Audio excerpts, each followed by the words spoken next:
À toi toute la gloire ce matin. Tu es mon refuge, tu es mon abri. Tu es ma forteresse. Est-ce que tu peux, avec tes propres paroles, célébrer le Seigneur? Dis-lui quelque chose ce matin avec tes propres mots. Oh, ce matin, tu peux élever ta voix, simplement exprimer ce que ton cœur ressent. Dis à Dieu comme le froid, tu l'aimes. Ce matin, dis à Dieu comme le froid, tu es fier de l'appartenir. Dis-lui qu'il est tout pour toi. Il est tout pour toi. Seigneur, nous reconnaissons ce matin. Nous reconnaissons ce matin que tu es tout pour nous. Nous reconnaissons ce matin, Seigneur, que tu es tout pour nous, Seigneur. Nous reconnaissons ce matin, Seigneur, que nos vies sont entre tes mains, Seigneur. Seigneur, vers qui pourrions-nous aller si ce n'est vers toi, Seigneur? Vers qui pouvons-nous nous tourner, Seigneur, si ce n'est vers toi, Seigneur? Nous voulons reconnaître ta suprématie ce matin.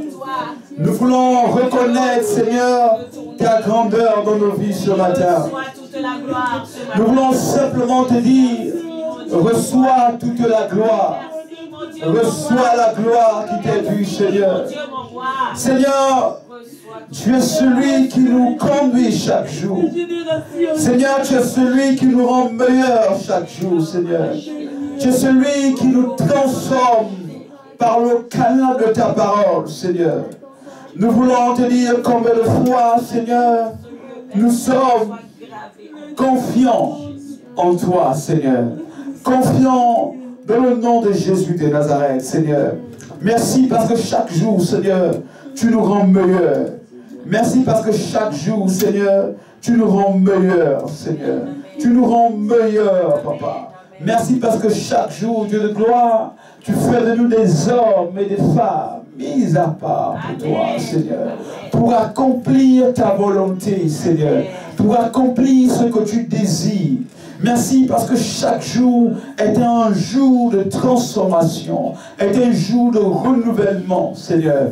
Nous te sommes infiniment reconnaissants pour ce que tu es. Nous te sommes infiniment reconnaissants pour ce que tu fais. Merci encore pour le privilège que tu nous accordes de nous retrouver ce matin pour simplement t'élever, pour simplement te glorifier, pour simplement te célébrer. Je vais simplement te dire, reçois toute la gloire dans le nom de Jésus de Nazareth.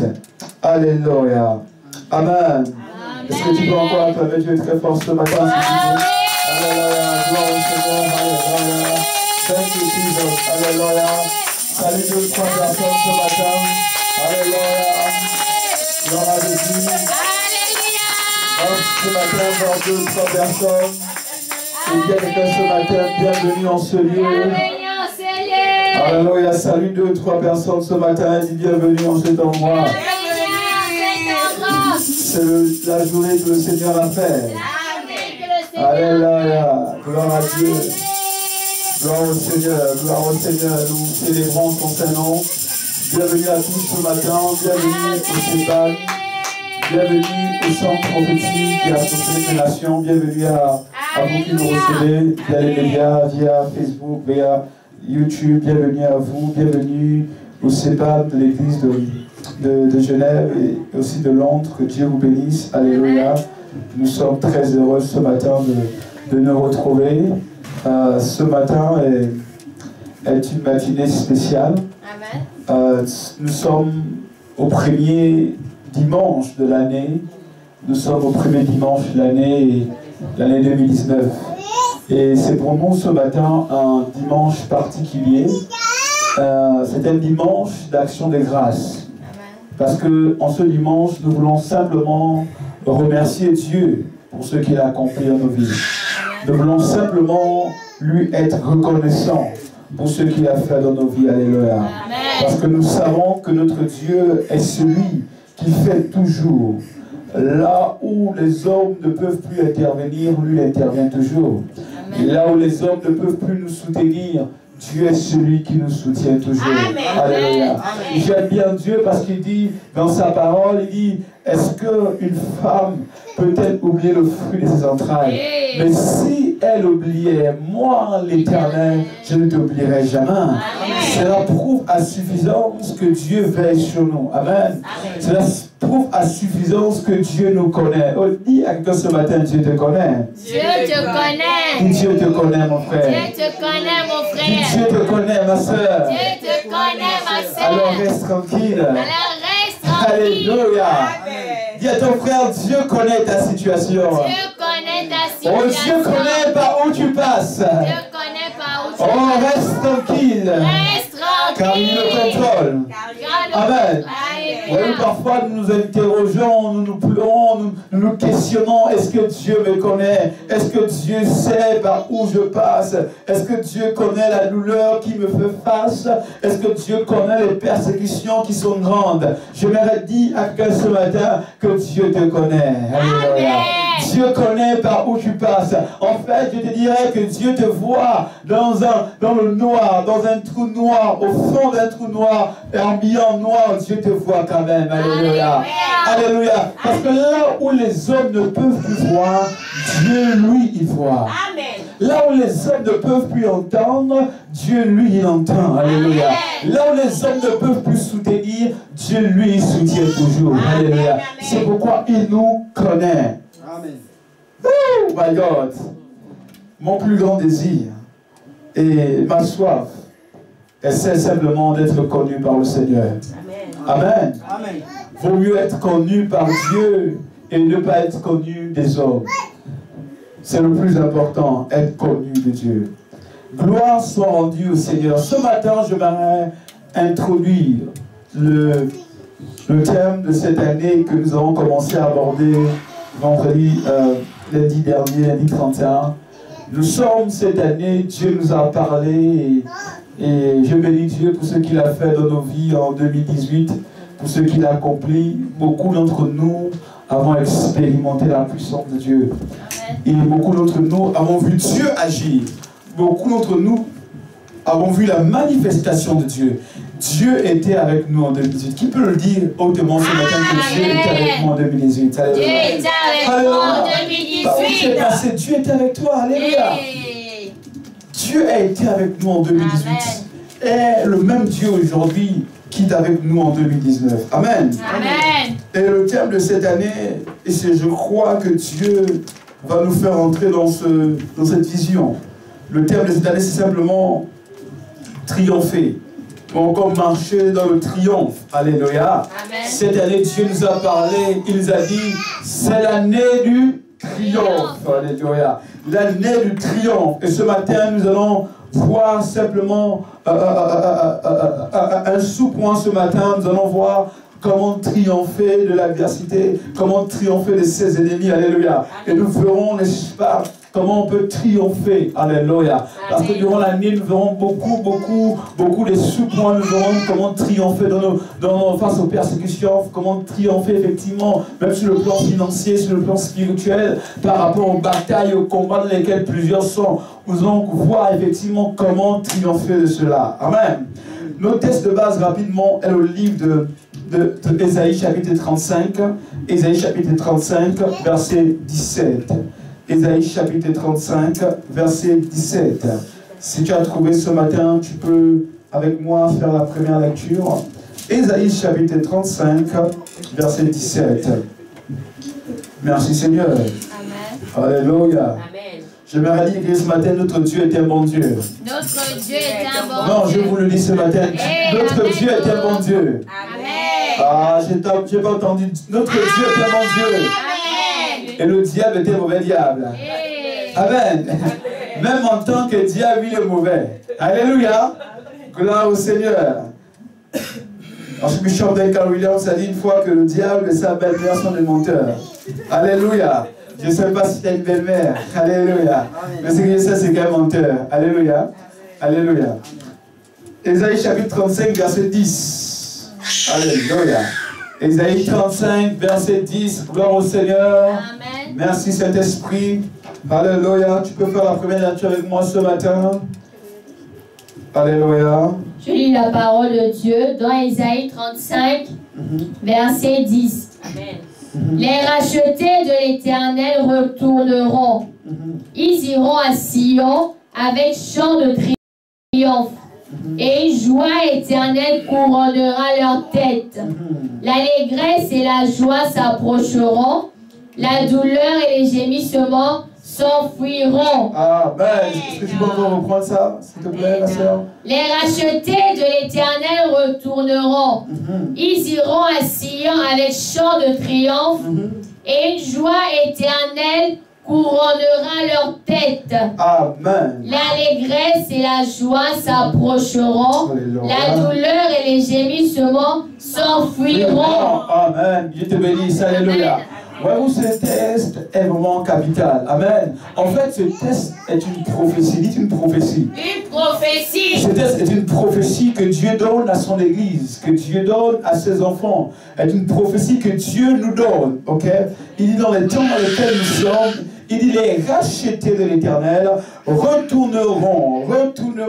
Cela suppose effectivement que ces derniers étaient partis. Cela suppose effectivement que ces derniers avaient quitté le lieu là en fait. Mais il dit dans les temps dans lesquels nous sommes, les rachetés de l'Éternel retourneront. Ils iront à Sion. Je disais l'année dernière que lorsqu'on parle de Sion, on parle de la maison de l'Éternel. Et Dieu nous annonce dans cette parole, Dieu nous parle, il nous dit effectivement que les rachetés, c'est-à-dire le peuple élu de Dieu, parce que nous sommes le peuple élu de Dieu. La Bible dit que nous avons été choisis, nous avons été mis à part. Alléluia. Nous sommes une nation sainte, un peuple élu. Alléluia. J'aimerais te dire ce matin que tu es un peuple, tu fais partie de ce peuple élu, ce peuple que Dieu a mis à part. Et la Bible nous dit dans Ésaïe 35, verset 10, il dit, les rachetés de l'Éternel retourneront à Sion. Ils iront à Sion avec des chants de triomphe. Alléluia. Pourquoi? Parce qu'ils auraient emporté la victoire. Ils auraient remporté la victoire. Ils auraient gagné des batailles. Alléluia. C'est ainsi qu'ils reviendront à Sion pour célébrer leur Dieu, pour célébrer le Dieu qui leur a accordé la victoire, pour célébrer le Dieu qui leur a accordé, n'est-ce pas, le triomphe. Amen. Amen. Et une joie éternelle couronnera leur tête. Une joie éternelle, une joie permanente, une joie totale, une joie véritable couronnera leur tête. C'est-à-dire, lorsqu'on verra ces rachetés, on ne verra qu'en eux la joie de Dieu. Et nous comprenons aisément au travers de ce passage que Dieu désire que nous soyons dans la joie totale. Dieu souhaite, Dieu veut que nous puissions être dans la joie. Alléluia. Et l'allégresse et la joie s'approcheront. Et la douleur et les gémissements, ou encore en d'autres termes, la douleur et les souffrances, et la persécution, et les tentations, toutes ces choses-là, il dit en fait, ces choses-là s'enfuiront. Amen. S'enfuiront loin de vous. Amen. C'est une prophétie. J'aimerais que ce matin, ou encore durant cette année, que tu t'appropries cette pensée, que tu t'appropries cette parole, que cette dernière devienne tienne, autant pour toi, autant pour moi. Que cette parole soit pour toi, que tu la gardes au plus profond de ton cœur, que tu la gardes avec toi. Alléluia. Tu dis, je suis un racheté de Dieu. Je sais que la joie m'accompagne. Dieu l'a promis. C'est Dieu qui a promis. Il a promis que la joie, l'allégresse, toutes ces choses-là devraient m'accompagner. Amen. Et c'est là, ce n'est pas un slogan pour faire beau, ce n'est pas un slogan des hommes, mais c'est une vérité et une réalité totale. La promesse divine, la joie de Dieu doit t'accompagner. Amen. Amen. C'est ce que Dieu promet à ses enfants. Alléluia, merci. C'est ce que Dieu promet à ses enfants. Amen. En grand, nous allons voir, c'est quoi triompher? Nous parlons souvent de triompher, triompher, triompher. Mais nous ne connaissons pas réellement qu'est-ce que signifie triompher. Amen. Alléluia. C'est quoi triompher? Lorsqu'on parle de triompher, je vais donner ici rapidement quelques définitions académiques ou encore que dans le dictionnaire sur le mot triompher. Lorsqu'on parle de triompher, on parle ici d'une victoire éclatante à l'issue d'une lutte ou d'une rivalité. Amen. Une victoire éclatante. Éclatante. Lorsqu'on parle qu'un homme ou une femme ou quelqu'un ou une équipe a pu triompher, effectivement, on parle d'une victoire éclatante. Et lorsqu'on dit une victoire éclatante, c'est effectivement une victoire qui est admirée, une victoire qui est connue de tous, en fait. Et lorsqu'on dit, en fait, que Dieu veut nous faire triompher, c'est que tout simplement, Dieu veut nous accorder cette victoire éclatante. Dieu veut nous donner une victoire éclatante. Il y a des domaines dans ta vie où tu es en train de combattre, mais sache que Dieu veut te donner une victoire éclatante. Dieu veut te donner une victoire éclatante. Dans les challenges dans lesquels tu es, dans les domaines dans lesquels tu te trouves, Dieu veut te donner une victoire éclatante. S'il y a des situations où tu n'arrives pas à pouvoir sortir de là, ça fait des années où tu te trouves, ça fait des années que tu te bats avec cela, parce que plusieurs d'entre nous, nous nous battons avec beaucoup de choses. Ça fait des années que tu te bats avec cela, mais comprends ce matin que la Bible dit que Dieu veut te donner une victoire éclatante. Une victoire éclatante également est une victoire notoire, est une victoire qui est connue de tous. Amen. Oh, je t'annonce ce matin que ta victoire sera célébrée dans le monde. Je t'annonce ce matin que les hommes verront ta victoire au nom de Jésus de Nazareth. Alléluia. Une victoire éclatante.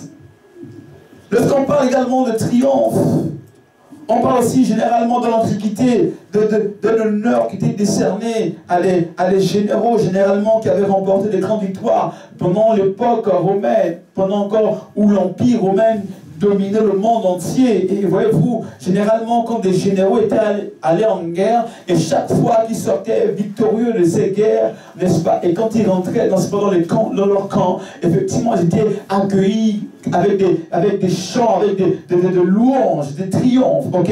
On considérait ces personnes comme des personnes vaillantes, ok? Parce qu'elles avaient remporté les plus grandes batailles. Amen. Alléluia. Lorsqu'on parle également de triomphe, on parle aussi de remporter une bataille avec bravoure, avec courage. Oh, je prie ce matin que Dieu te donne la capacité de remporter des batailles, alléluia, de remporter des batailles. Si avant tu étais le premier à être échoué, à connaître l'échec, je t'annonce ce matin qu'il y a un changement de situation. Il y a un changement de situation. Voici ton temps est en train d'arriver. Ton temps où tu dois remporter des batailles est arrivé, alléluia.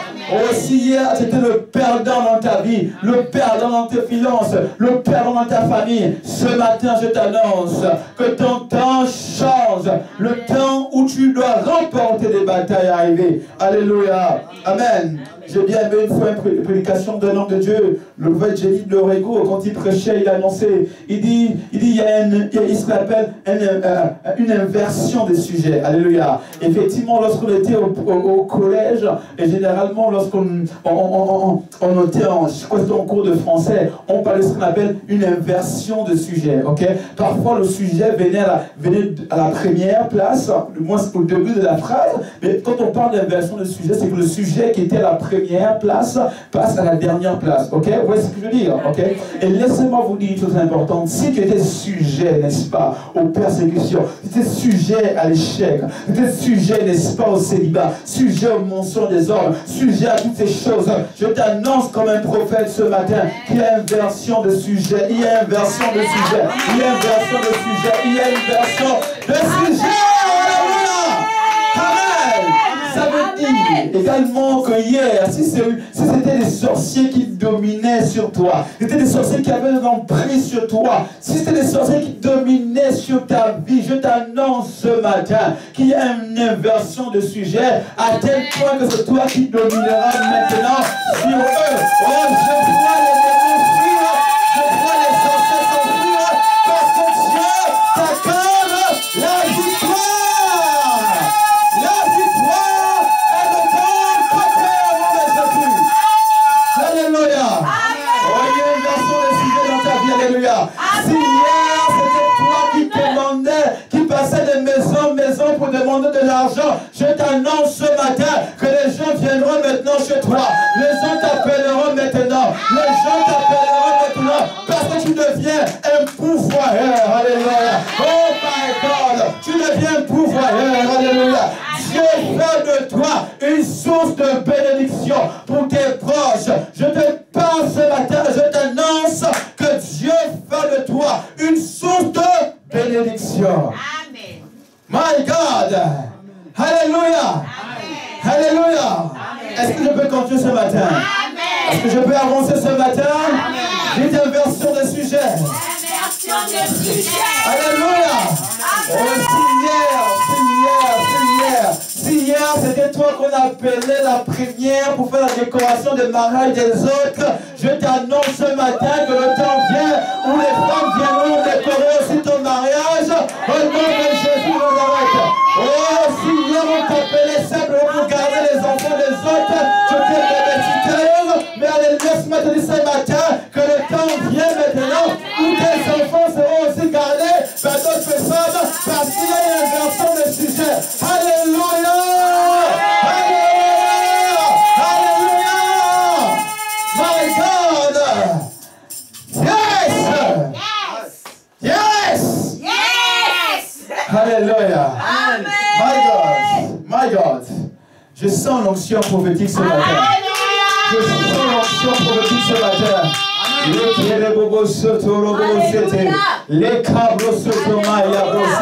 Je déclare et je décrète que Dieu change ta condition au nom de Jésus de Nazareth.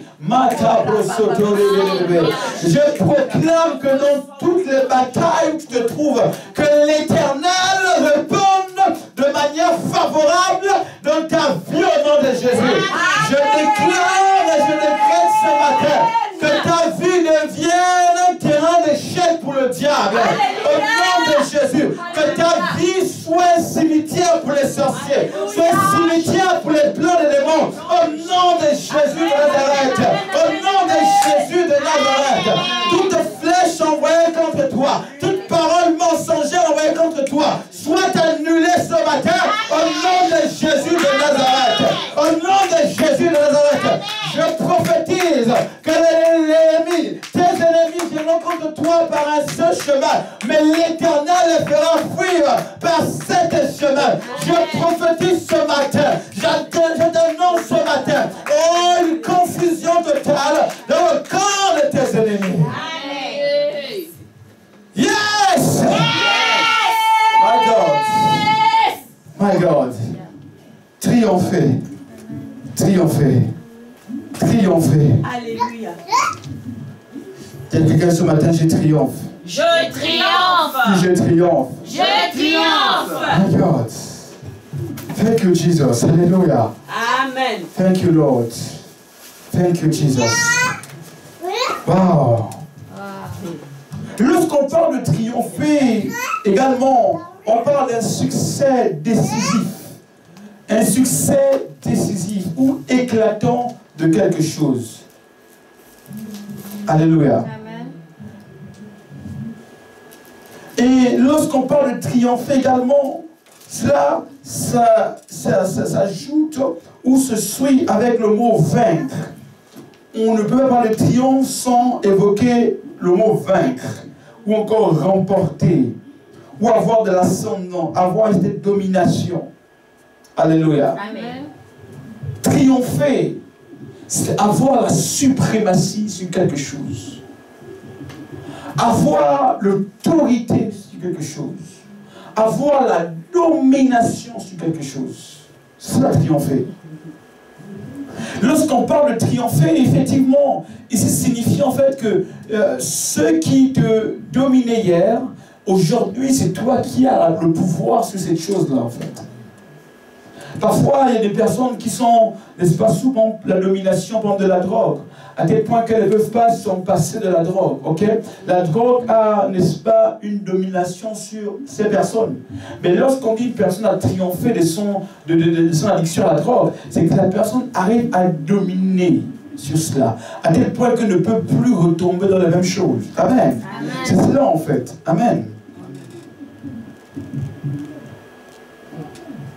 Et Dieu désire que nous puissions triompher. Amen.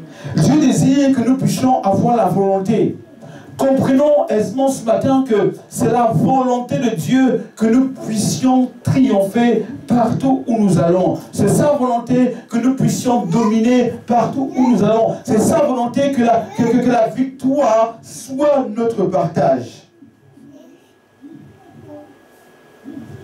Mais nous devons triompher également sur les ennemis de nos vies. Il y a plusieurs ennemis qui nous font face et qui nous empêchent de triompher. Comprenez que aussi longtemps que vous serez sur cette terre, vous serez toujours sujet au combat. Nous serons toujours sujets à la persécution. Aussi longtemps que nous vivons, l'ennemi se lèvera toujours. Aussi longtemps que nous vivons, le diable se lèvera toujours. Les hommes continueront toujours à nous persécuter. Alléluia. Oh, c'est vrai que nous rêvons souvent d'un monde meilleur, dans le sens où plus de problèmes, plus de persécutions, tout est bien. Non, ce monde-là, aussi longtemps que le diable ne sera pas, n'est-ce pas, jeté dans le feu éternel, le monde sera toujours comme il est. Mais j'ai une bonne nouvelle ce matin, c'est que Dieu dit, même malgré l'état de ce monde, Dieu nous fait toujours triompher. Amen. Oh, merci Seigneur. Alléluia. Quels sont les différents types d'ennemis sur lesquels nous pouvons triompher? Ou encore, quelle forme d'adversité que nous pouvons faire face? Il y a ce que j'appelle les adversaires, autant pour moi les adversaires intérieurs. Dieu, premièrement, nous appelle à triompher sur nos adversaires intérieurs.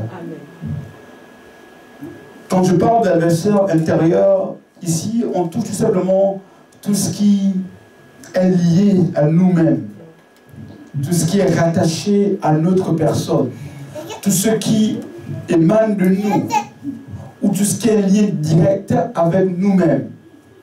Parce que j'aimerais dire ce matin que ton premier adversaire, ce n'est pas le diable. Ah, est-ce que tu vas parler ce matin? Amen. Ton premier adversaire, ce n'est pas le diable. Mais ton premier adversaire, c'est toi-même. Ton premier adversaire, c'est toi-même. Les limites que tu connaîtras dans le monde, dans la vie, seront les limites que toi-même tu t'es fixées. Oh, merci Seigneur. Amen. Les limites que tu connaîtras dans le monde seront les limites que toi-même tu t'aurais définies au préalable. Les succès que tu souhaiterais obtenir demain seront les succès que toi-même tu auras définis au préalable. Nous ne sommes que ce que nous pensons. Alléluia. Ce que nous pensons. Nous ne sommes que le résultat de ce que nous pensons. Alléluia. Parce que ce que nous pensons influence ce que nous faisons. Et ce que nous faisons influence ce que nous sommes et ce que nous obtenons. Alléluia. Donc le premier adversaire de ta vie, de nos vies, c'est nous-mêmes d'abord. Et la première chose dont nous devons triompher, la première chose dont nous devons avoir la suprématie, la première chose dont nous devons avoir, n'est-ce pas, le contrôle total, c'est nos pensées. Amen. Amen. Alléluia. Amen. 2 Corinthiens chapitre 10, verset 4 jusqu'au verset 5. 2 Corinthiens chapitre 10, du verset 4 au verset 5. Si quelqu'un a trouvé, peut faire la première lecture, alléluia, rapidement. 2 Corinthiens chapitre 10, du verset 4 au verset 5. Donc, la première chose, le premier ennemi sur lequel nous devons triompher intérieurement, c'est nos pensées. C'est nos pensées, ok? 2 Corinthiens chapitre 10, du verset 4 au verset 5. Thank you, Jesus. Thank you, Lord. Alléluia. Amen. Ok, vas-y. 2 Corinthiens chapitre 10, verset 4, verset 5. Car les armes avec lesquelles nous combattons. Ok, car les armes avec lesquelles nous combattons, et vous comprenez ici ici c'est des combats, oui. On parle ici de combats. Ça veut dire que nous sommes en lutte, nous sommes dans une bataille. Chaque jour est une bataille. Chaque jour est une bataille. Nous sommes en pleine guerre. Et c'est pourquoi il nous répète, il nous redonne la compréhension ce matin. Il dit dans 2 Corinthiens que car les armes avec lesquelles nous combattons, nous avons des armes que Dieu a mis à notre disposition afin que nous puissions mieux combattre. Alléluia. Et qu'est-ce qu'il dit plus loin? Ne sont pas charnelles, mais elles sont puissantes. Les armes avec lesquelles nous combattons, ok, ne sont pas charnelles, mais elles sont puissante. J'aimerais te dire ce matin que tu ne combats pas avec les armes des hommes, mais tu combats avec des armes spirituelles, puissantes, qui viennent de Dieu. Les armes avec lesquelles tu combats ne sont pas charnelles. Ne sont pas charnelles. C'est pourquoi ton combat ne s'agit pas de prendre, n'est-ce pas, un couteau lancé à ton ami, à prendre, ne sais pas, à prendre une voiture jetée. Non, non, non. Tu ne combats pas avec des armes naturel. Parce que ton combat n'est pas d'abord naturel, mais ton combat est d'abord spirituel. Et la Bible dira dans Éphésiens que nous n'avons pas lutté contre le sang et la chair, mais contre tous les esprits impurs. Alléluia. Tous les esprits, contre les autorités, les principautés, contre tous ces esprits dans les lieux célestes. Voici notre combat est d'abord spirituel. C'est pourquoi même on va ça plus loin. Quand tu verras tes ennemis physiques s'élever, dis-toi que derrière chaque ennemi physique, il y a une entité spirituelle. Oh, derrière chaque ennemi physique que tu auras, il y a une entité spirituelle. La personne peut être manipulée par un esprit mauvais. Alors toi, lorsque tu combats, ne te focalise pas sur la personne physique, mais focalise-toi sur l'entité spirituelle qui contrôle et qui gouverne cette personne. Parce que si tu te focalises sur la personne physique en voulant la combattre, tu ne pourras pas, n'est-ce pas, éteindre le problème. Tu ne pourras pas réellement avoir la véritable victoire. Pour avoir la véritable victoire, il te faut combattre et aller, n'est-ce pas, en profondeur. Amen. Généralement, nous n'avons pas la victoire parce que nous n'allons pas en profondeur. Amen. Nous nous trompons d'adversaire. Nous devons comprendre ce matin que nous ne devons pas nous tromper d'adversaire. Ton adversaire est d'abord spirituel. C'est une entité qui gouverne derrière ton ennemi physique. C'est un esprit qui travaille derrière lui. Alléluia. Amen. Quand tu auras compris cela, tu sauras mieux combattre. Amen. Ce prophète, ça fait 15 ans que je mène ce combat, rien ne change. Non, parce que tu n'as pas bien identifié ton ennemi. Dans le livre que le riche a écrit, Les armes spirituelles révélées, je vous conseille à l'acheter si vous pouvez l'acheter ce livre. Les armes spirituelles révélées autant pour moi. À l'intérieur, il décrit bien les différents types d'ennemis qu'on peut faire face et comment identifier. Alléluia. L'armée française ne va jamais combattre à l'extérieur sans pour autant identifier réellement son ennemi. Est-ce que vous avez vu une armée qui se lève un beau matin, qui se lève et qui dit, bon, nous on va combattre, on va au Japon, c'est tous les Japonais? Non. Ou on va en Suisse, on commence à bombarder la Suisse? Non. Ils font d'abord ce qu'on appelle une identification réelle de ses ennemis. Et quand ils auront identifié leurs ennemis, alors ils vont développer une stratégie par rapport à leurs ennemis.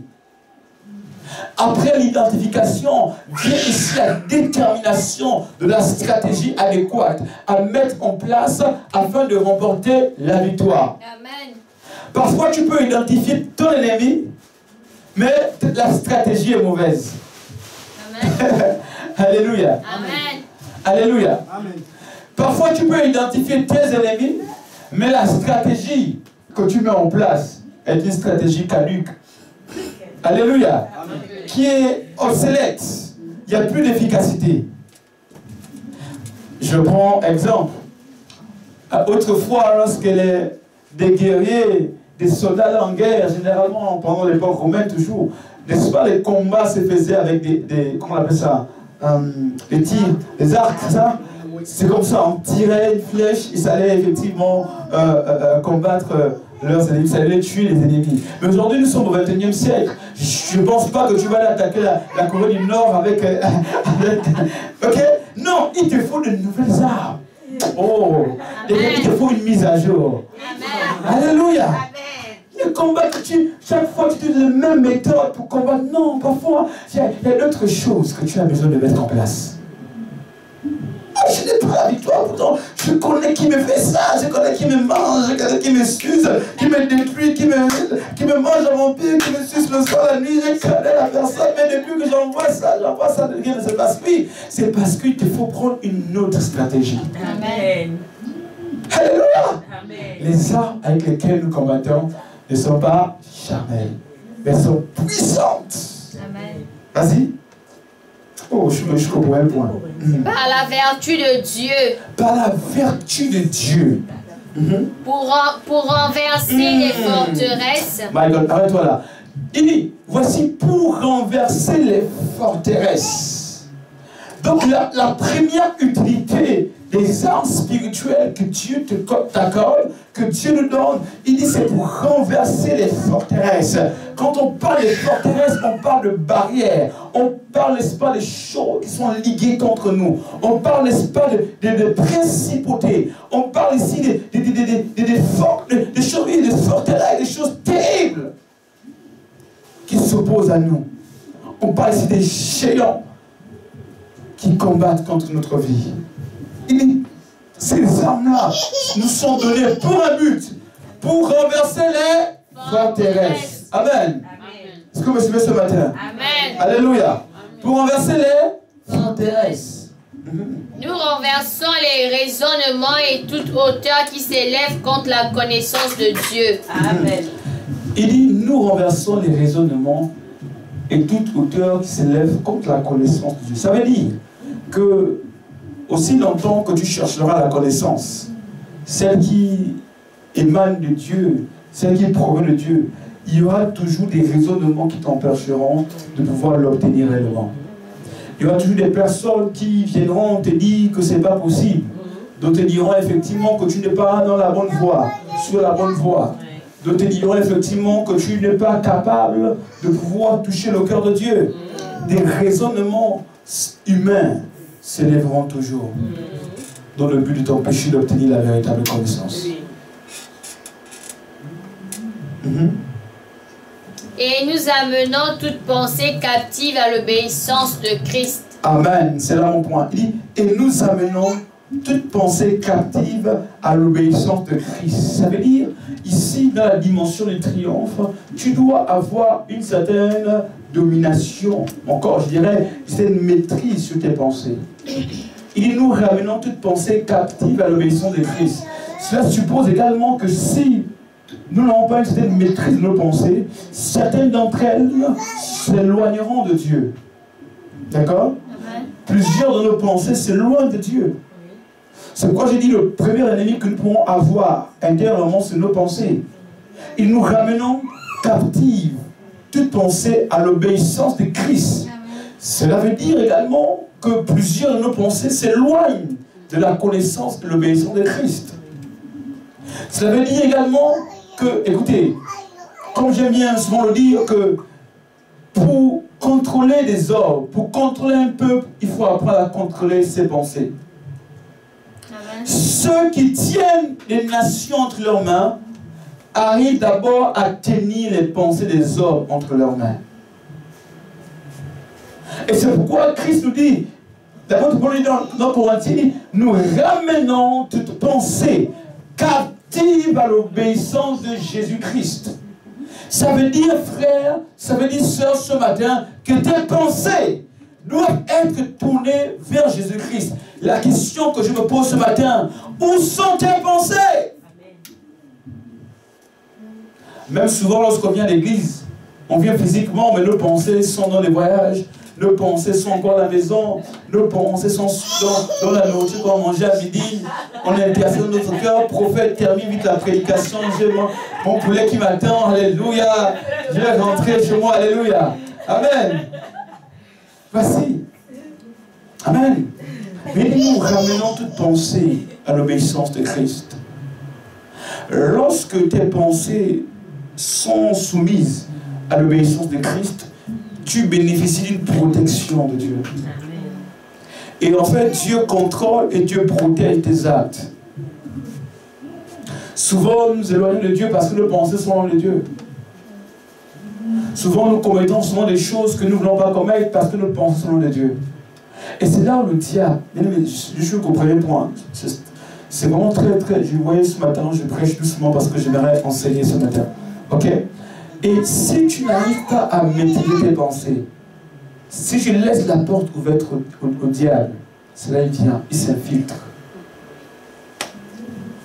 Écoutez, le péché, ce n'est pas prendre un couteau, aller tuer comme ça la personne, tu tues, et tu finis. Non, c'est pas ça le péché. Le péché d'abord, c'est d'abord dans la pensée. Alléluia. Amen.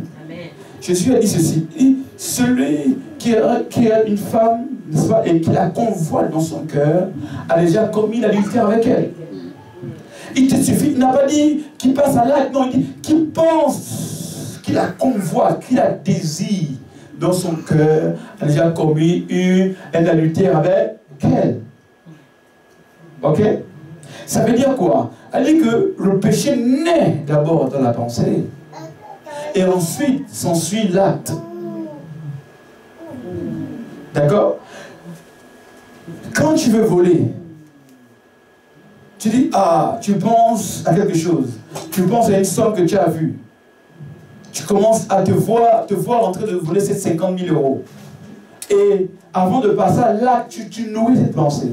Et lorsque tu es proche de poser l'acte, tu te rétractes et tu ne fais plus. Mais ça va dire que tu n'as pas péché, tu as péché d'abord parce que tu as pensé à ça. Tu as une mauvaise pensée. Ok? Et nous péchons par omission, par acte, etc., etc. Ok?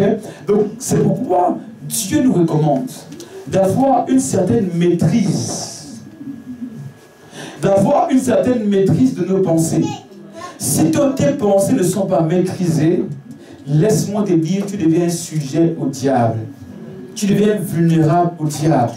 Et le plus grand combat que nous avons dans le corps de Christ, de manière générale, c'est la maîtrise de nos pensées. Nous retombons toujours sur ce que nous avons laissé hier parce que nous ne maîtrisons pas nos pensées. Nous ne dominons pas nos pensées. J'espère par la grâce de Dieu faire un enseignement spécial et spécifique sur la pensée. Alléluia. Tu penses à quelque chose et là tu commets la chose. Et c'est pourquoi il dit, nous ramenons toute pensée. J'aime bien ce passage.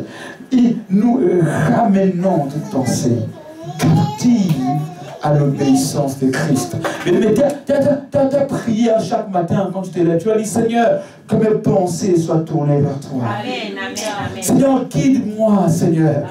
Donne-moi des pensées qui viennent de toi. Amen. Prends le contrôle de mes pensées. Amen. Alléluia. Amen. Ne pense pas d'abord à la belle voiture que tu vas acheter demain. Non. Pense d'abord au Seigneur. Père, notre prière ce matin, c'est que nos pensées soient tournées vers toi. Amen. Amen. Que toutes nos pensées soient dirigées vers toi, Seigneur. Alléluia. Amen. Donc le grand combat, et le premier que nous pouvons avoir, personnellement, c'est la maîtrise de nos pensées. Si tu as la victoire sur tes pensées, tu auras la victoire sur le reste. Amen. Parce que les pensées, moi j'insiste dessus, je suis très loin de finir. Mais j'insiste beaucoup dessus parce que c'est un point capital. C'est un point primordial. Et le diable sait, c'est là où il gagne beaucoup de chrétiens. C'est là où il gagne beaucoup d'enfants de Dieu. C'est là où il gagne beaucoup d'enfants de Dieu. Amen. Amen. Amen. Amen. Mais parfois, tu ne veux pas forcément te mettre en colère. Mais quand tu vois la personne qui t'énerve le plus, il te suffit simplement de penser ce que quelqu'un a fait hier. Et une colère monte. Alléluia. Tu as la colère qui monte. Tu étais bien. Et puis là, 5 minutes avant, tu étais bien, tu étais joyeux, tu dansais, tu étais de bonne humeur. Mais quand la personne arrive, ouvre la porte, hé, la colère monte. Tu deviens rouge. Alléluia. Tes cheveux commencent à monter comme ça, comme Sangoku, super guerrier. Le feu sort. Alléluia. La fumée dans les oreilles. C'est parce qu'il n'y a pas encore une maîtrise de tes pensées. Alléluia. Amen. Amen. Amen. Nous devons maîtriser nos pensées. C'est la base. Ok? Est-ce que je peux avancer ce matin? Amen. Deuxième point. Deuxième point, ou deuxième ennemi sur lequel nous pouvons... Je pense que ce matin, je vais m'arrêter à 3 points, parce que je n'ai pas le temps de continuer.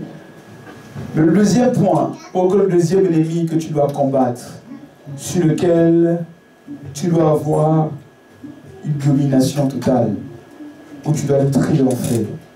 Le deuxième ennemi, et c'est un ennemi qui t'accompagne tous les jours. Il est avec toi quand tu te lèves, quand tu dors, quand tu manges, quand tu... Je sais pas, partout où tu pars, quand tu travailles, il est avec toi. Alléluia. Quelqu'un a dit, Seigneur, c'est ça qui est l'ennemi. Oui, alléluia. Amen.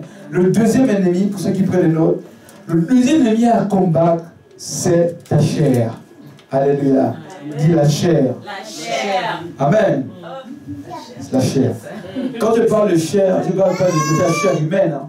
Alléluia. Où tu vas t'en couper ton corps. Non, non. Jésus a dit, si tes yeux sont pour toi, si ton œil gauche ou ton œil droit est plutôt une occasion de chute, coupe-le, enlève-le, jette-le. Si ton bras est plutôt une occasion de chute, jette-le. Mais quand tu parles de cela, ça ne veut pas dire que tu prends la scie, tu coupes ton bras. Alléluia. Amen. Ça ne veut pas dire que tu prends la maquette, tu coupes ton bras. Alléluia. Amen. Non.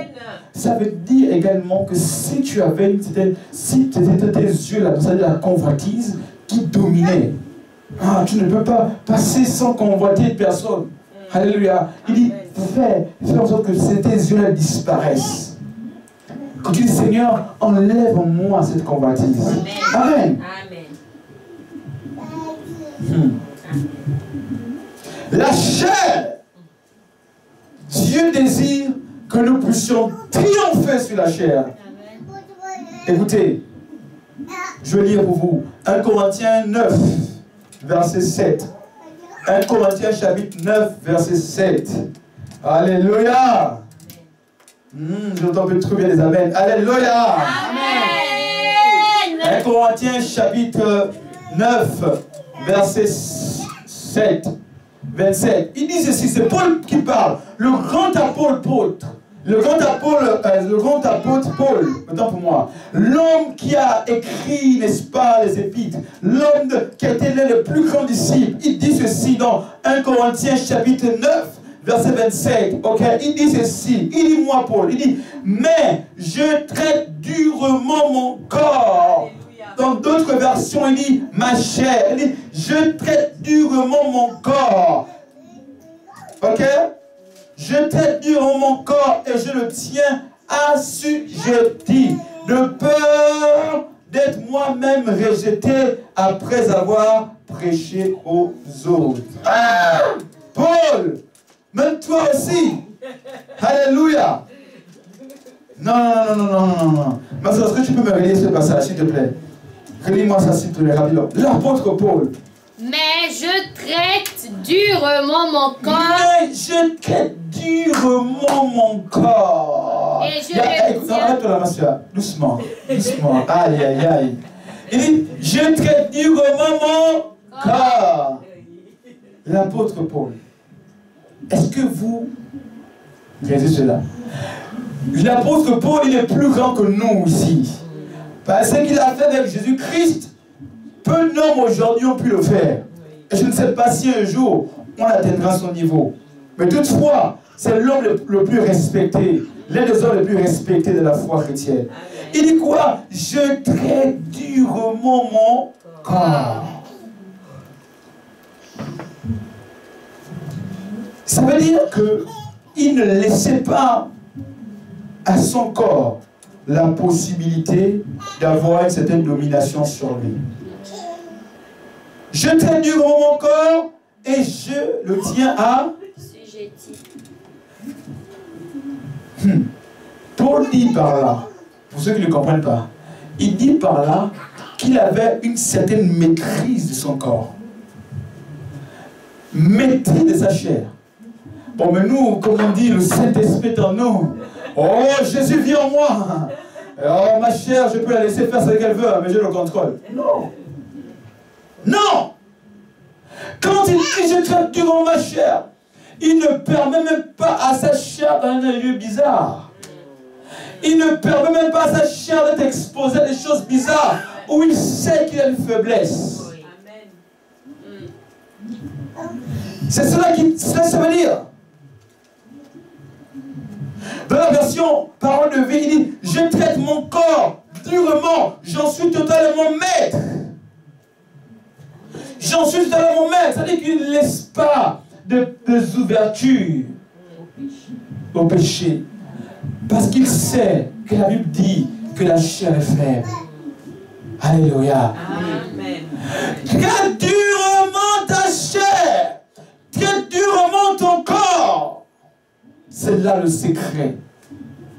N'accorde pas à ton corps, n'accorde pas à ta chair d'avoir une domination sur toi. Il dit, j'en suis totalement maître. Est-ce que tu es maître de ton corps ou est-ce ton corps qui est maître de toi? Le corps te dit, va à gauche. Tu dis, oh, je suis simplement. C'est mon corps dont je le suis. Alléluia.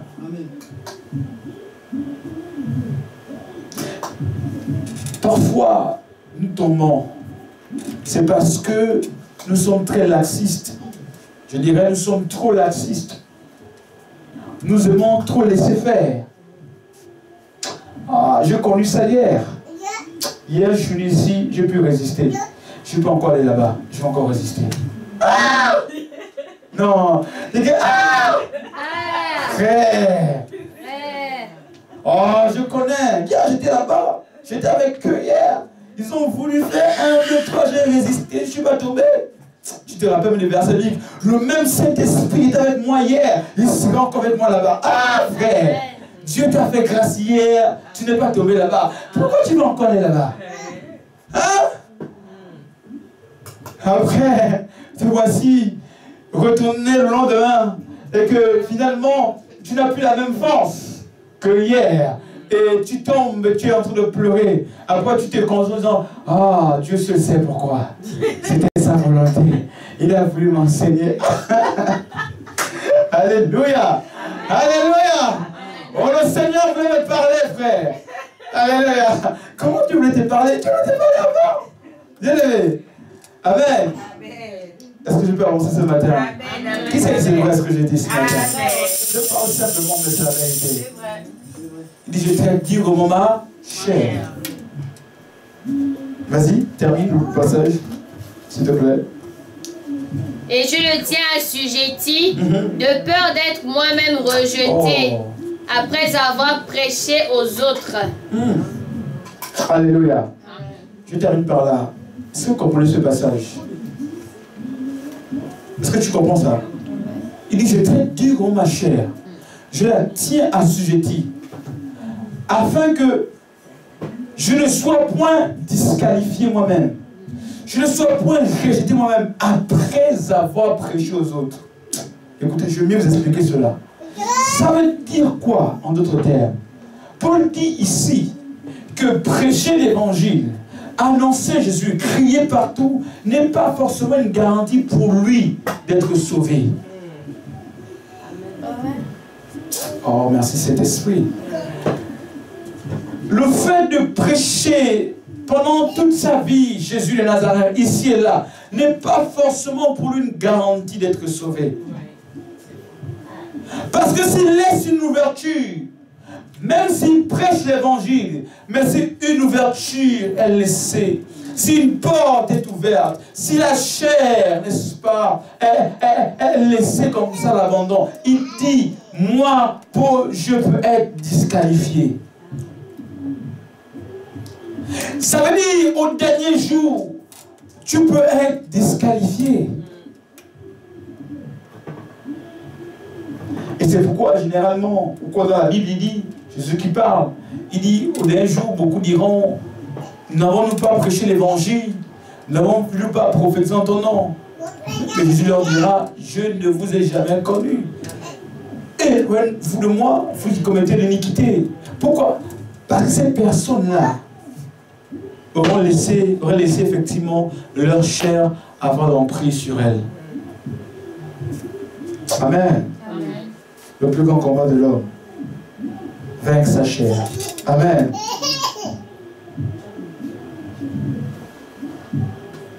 Dans la version courant, français courant, il dit ceci, l'apôtre Paul dit, il dit, je traite durement mon corps, je le maîtrise sévèrement. Alléluia. Afin de ne pas être moi-même disqualifié après avoir prêché aux autres. Que Dieu nous aide. Amen. Je prie ce matin que Dieu nous aide à tenir. Que Dieu nous aide à traiter durement notre chair, afin que nous soyons point disqualifiés. Amen. Alléluia. Que Dieu nous aide à tenir. Que notre chair n'ait point de l'emprise sur nous. Mais si tu aimes trop ta chair, tu vas tomber demain. Ah oui, tu vas tomber demain. Et ne peut même pas que ta chair domine sur ta vie. Parce que la Bible dit que nous ne vivons plus selon la chair, mais nous vivons selon l'esprit. Il dit celui qui vit sur la chair est encore attaché aux choses de ce monde. La convoitise des yeux, l'immoralité, toutes ces choses-là, les œuvres de la chair. Les œuvres de la chair. Triompher. En cette année 2019, Dieu désire que tu puisses triompher sur la chair. Mais ce n'est pas facile, j'entends, mais c'est possible. Amen. Alléluia. Amen. Ce n'est pas facile, mais ce n'est pas aussi impossible. C'est possible. Amen. Amen. Je conclue simplement avec le dernier ennemi que tu vas rencontrer aussi, et sur lequel Dieu veut que tu puisses triompher. Je conclue, on va prier. Le dernier ennemi, je notais ici, c'est vaincre ou encore triompher notre passé. Nos passés, encore notre passé. Triompher sur notre passé douloureux, ou notre passé qui est rempli de tâches. Alléluia. La Bible déclare dans 2 Corinthiens, chapitre 5, verset 17, elle dit ceci, que si quelqu'un est en Christ, il est une nouvelle créature, les choses anciennes sont passées, et aussi toutes choses sont devenues nouvelles. Je reprends, si quelqu'un est en Christ, il est une nouvelle créature, les choses anciennes sont passées, et voici toutes choses sont devenues nouvelles. Ça veut dire quoi en fait? Ça veut dire que Dieu désire que tu comprennes ce matin que ton passé est derrière toi. Et souvent, nous avons vécu, nous avons connu des choses parfois douloureuses. D'autres très jeunes ont été battus, violés, stigmatisés, abandonnés, rejetés. Et il y a des sentiments d'amertume, de colère, de rejet qui sont nés en eux. Il y a des sentiments parfois de manque de compétences qui sont nés en ces personnes-là. Et cela a comme affecté leur capacité, comme affecté leur mentalité, comme affecté, n'est-ce pas, leur autorité, ou encore ce que Dieu a mis en eux. Mais la Bible nous dit ce matin, et Dieu nous dit ce matin, que ton passé doit être derrière toi. Amen.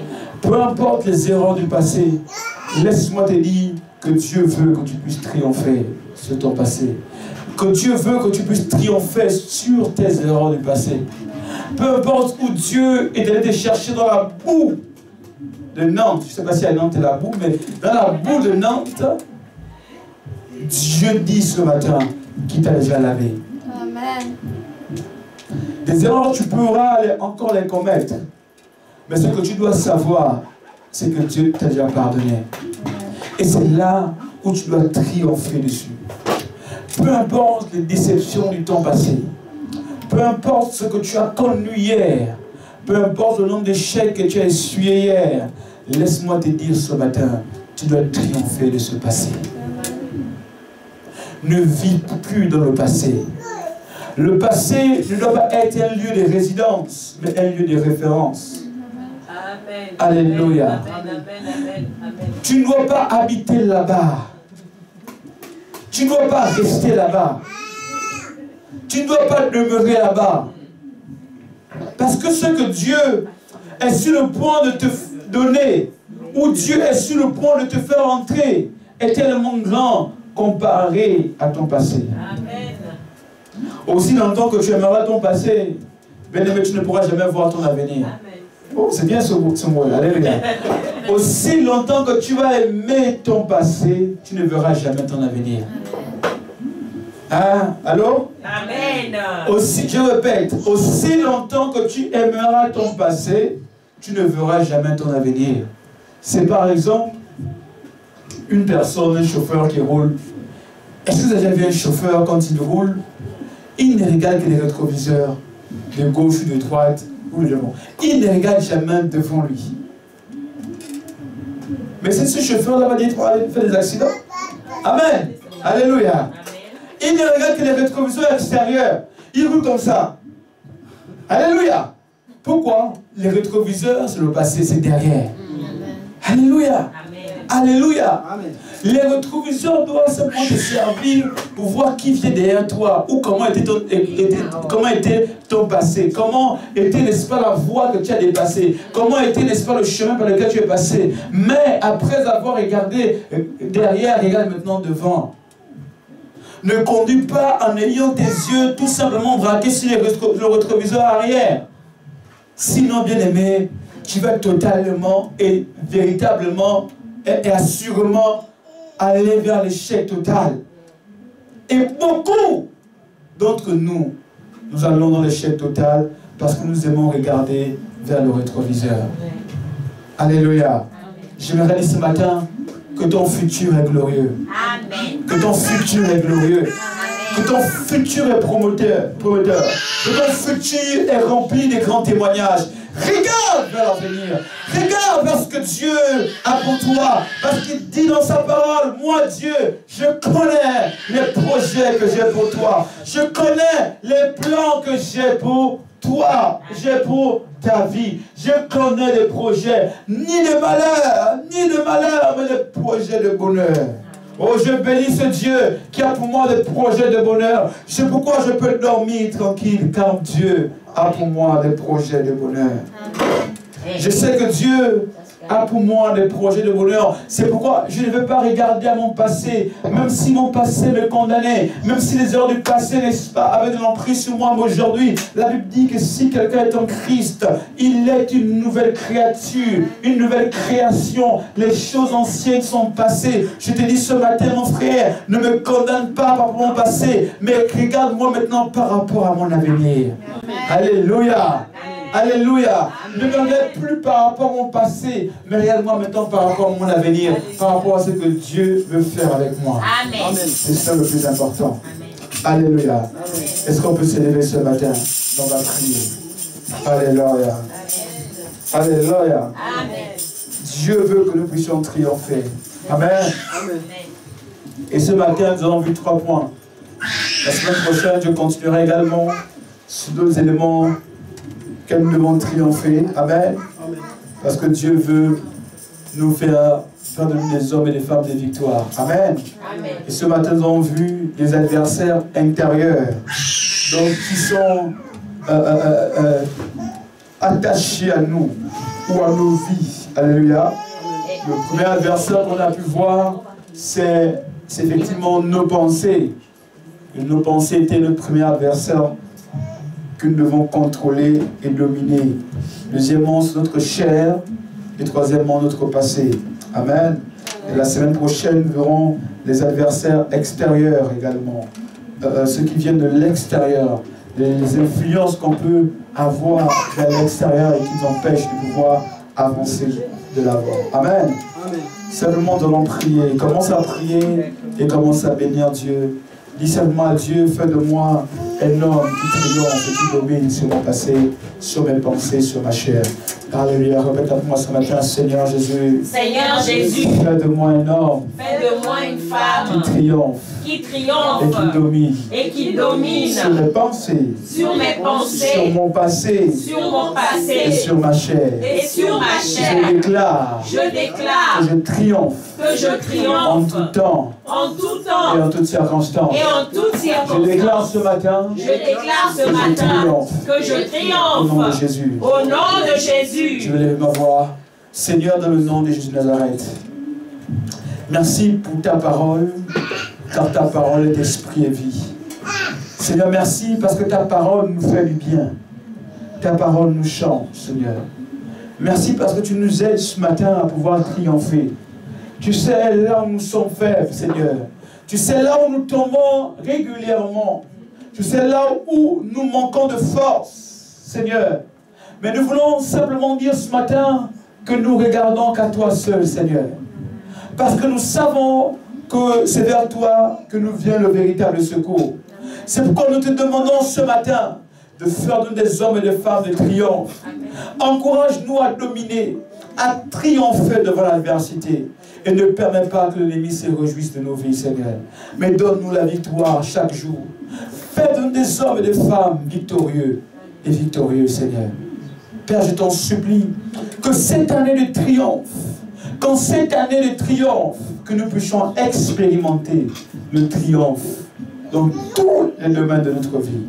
C'est notre prière ce matin, dans le nom précieux et puissant de Jésus de Nazareth. Quelqu'un dit Amen ce matin. Amen. Que Dieu vous bénisse. Alléluia.